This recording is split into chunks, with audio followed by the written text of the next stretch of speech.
You're saying Freud's conception of the superego is perhaps missing out somewhat on a more humanistic component. As long as you adhere to the basic motivational concept of Freud's psychoanalysis, you are restricted, your view, your horizon of research is restricted to something that you may as well find in any animal. Former times, when the traditions, for instance, the traditional values as laid down in the Ten Commandments were still universally valid. There was, you could follow, yes, at that moment you, as it were, had the built-in command, you should not do that, you should not do this, you should, on the contrary, you should behave that way or another. They are no longer the Ten Commandments sufficient.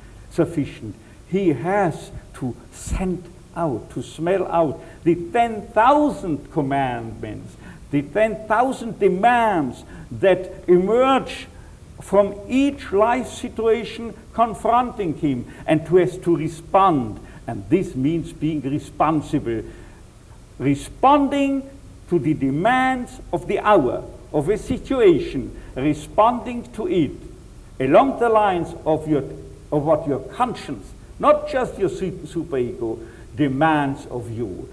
In the concentration camps, there were opportunities to steal, and I stole briquettes of coal and so forth to heat the barracks.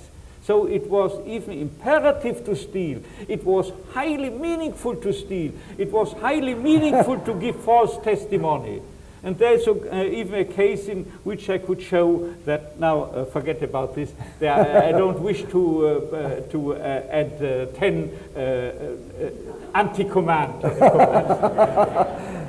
Anyway, what I want to say is the ultimate question is whether something is meaningful or not.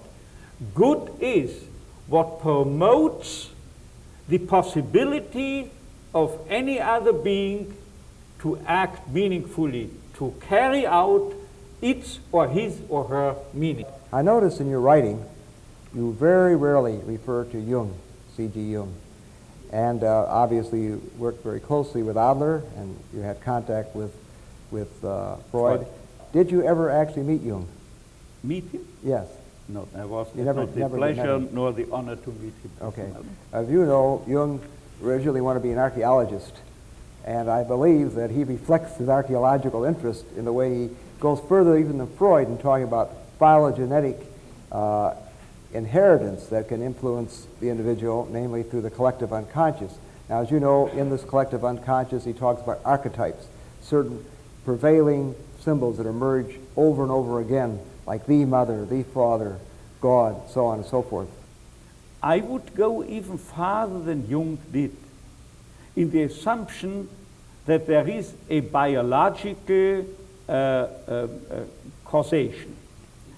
If you follow down to the roots of our valuing processes, or even of our selection of meanings to fulfill, then you may well be justified in assuming that there must be a biological heritage from the billions of years on, a heritage that does not command us to select this way or proceed in another direction, but that is identical with ourselves. We are the values we accept in a way, in a certain depth that reaches down to the biological foundation of the human being.